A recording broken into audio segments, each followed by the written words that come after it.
there's tubing, there's that portion where it's an 80-20 separation, and then there's tubing on the top that's been separated into 1-inch pieces. Those pigtails are actually FDA mandated that you have to have integral segments to do further testing. But I actually have plasma samples that I keep that are reference samples, so just in case we need to redo a serology test because we have an inconclusive result, or if we want to do an HLA match, I have samples. I actually have these cards called PKU cards, and they hold DNA for over 20 years. And what they do is that you blot the card, and the pathogens of the blood die because they're exposed to air, and only the DNA stays absorbed in the card. And they actually punch a hole in it and do PCR and amplify that DNA so that you can do HLA matching. And we actually can send that in a regular letter because there's no pathogen. It's not hazardous. And is that what you use for the genetic testing? Like if you wanted further... If you wanted to, yes, you could use the PKU cards to do it. How do you get this out? I've never... And then, what do you actually send to the clinicians? Okay, I have leukemia, oh my God, I got my stem cells.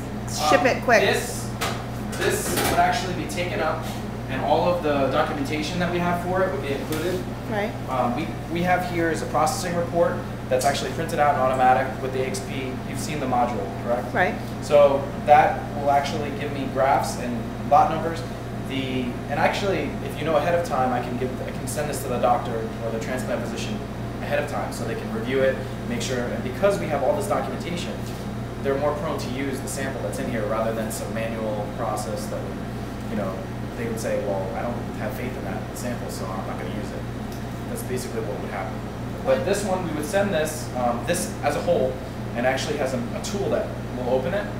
That gets put in a vapor shipper. The vapor shippers ship at -150°C, and it'll last for about 8 days like that. So we'll freight it, it'll get medical courier to the transplant physician's office or wherever the transplant's being done. Tell them how we take it out so it never gets formed. Yeah, so this is actually the retrieval module, and there's a sheath here that the sample will actually go right into here.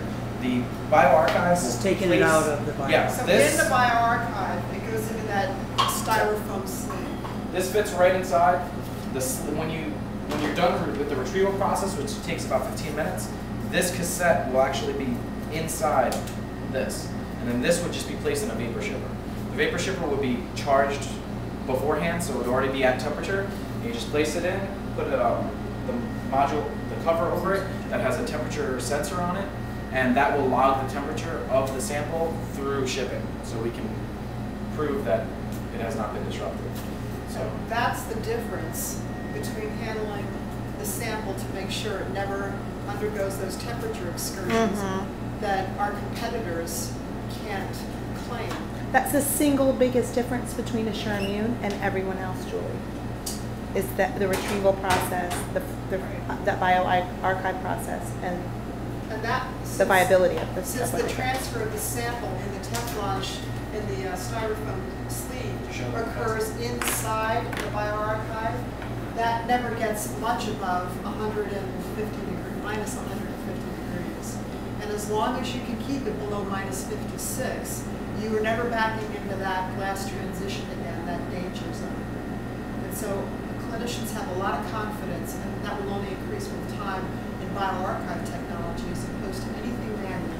Now, is that awareness in the medical arena, in that space out there, like, oh, it's bioarchive, then definitely this, they have a... It's coming. I mean, the fact that we can say that, all right, I can't control how many times a chest freezer will open and close. I can't log it. I mean, I can sit there and have a document that says, okay, I opened the fridge today, but how long did I keep the rack open?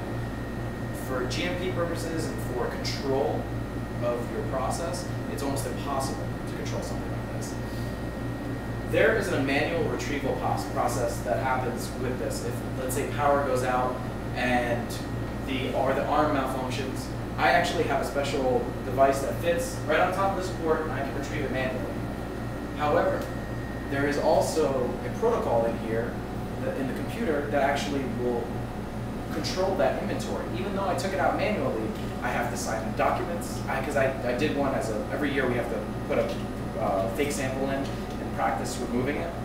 And the computer has a whole control process that you cannot modify. Once you start it, you've started it, and you have to finish it to completion. So there's no way for me to fudge numbers or to modify anything by the computer, because all I can do is tell it to retrieve, tell it to store, or tell it to do maintenance. That's it. And that's the controls that we set in place, so that you don't have to worry about a technician, you know, ooh, I messed up. A lot of manual processes. Human error. It's human error, and this removes human error completely. I mean, this documentation is automatically printed. There's nothing that I can do on this to modify it.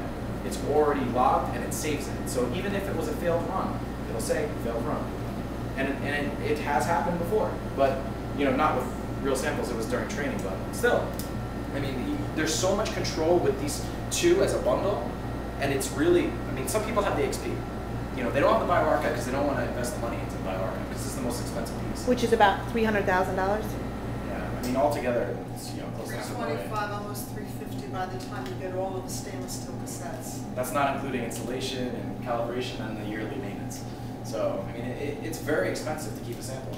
But competitors do use the Some. what's it? APX? AXP. AXP, which And stands you know for? Auto Express Yeah. Platform.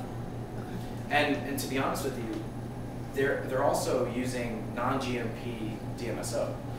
You know, Oh, hold on, you lost me. GMP is good Bad manufacturing practice. antifreeze. So basically, what they're using is a generic chemical, DMSO, which is basically the antifreeze. It's the easy way to explain it. Because cells are 80% water, and when you freeze cells, especially at negative 196 degrees Celsius, it crystallizes. Kind of like when you put a water bottle in the freezer, it blows up. Well, if you do that to cells, they'll all die. And so how good are the cells? Even though I use the AXP, and I use the AXP and it's great, it gets me 94% of the cells or 98% of the cells, depending on the efficiency of the tech. But then I put it in the Bioarchive and I kill all the cells, and then I take it out, I have nothing. How good was that? It wasn't good at all.